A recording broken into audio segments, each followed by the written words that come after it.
ఎక్కడైతే ఉన్నామో ఆ ప్లేస్ నుంచి అన్నదానం చూపించేస్తాం సార్. అలా మొత్తం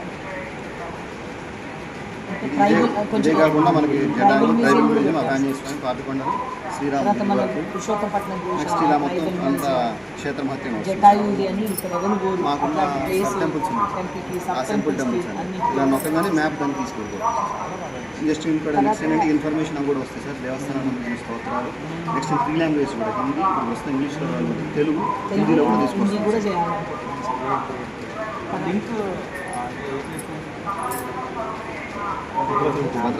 అంటే ఇంకా సెర్చ్కి రాలేదు సార్. మొన్ననే మంచి రోజు అని మేము ప్రారంభించుకొని శ్రీరామనవమికి అయితే వాళ్ళకి అందుబాటులో తీసుకురావాలి, కనీసం అట్లీస్ట్ ఎక్కడికి అదే ఆ లింక్ ఏపీకే ఫైల్ లేదు సార్. ఆల్రెడీ ప్లే స్టోర్లోకి వచ్చింది సార్. ఆల్రెడీ అయితే సెర్చ్ చేస్తే వెంటనే దొరికేటువంటి అంటే ఎక్కువ డౌన్లోడ్ స్టేజ్లోనేమో ఇన్ఫర్మేషన్ ఇస్తున్నాము.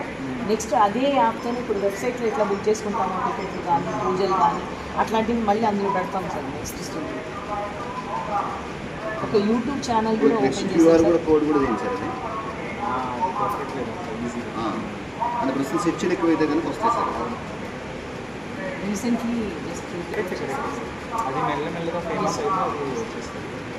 తర్వాత ఈ శ్రీరామనవమికి సంబంధించి FM రేడియోలో Bhadrachalam temple sir right sir.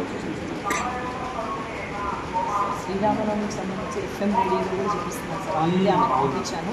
తర్వాత మన కమిషనర్ మనీష్ గారికి కూడా పంపించాను. వాళ్ళ మీడియా ఛానల్లో పెట్టడానికి వీడియో ప్లస్ ఆడియో కూడా పంపించాను సార్. అంటే వైడ్ పబ్లిసిటీ వాళ్ళు ఎవరికి రావాలి, ఏ కార్యక్రమం ఎప్పుడు జరుగుతుంది. ఈ యాప్ చాలా బాగా చేశారు సార్. ఇప్పుడు అదొకటే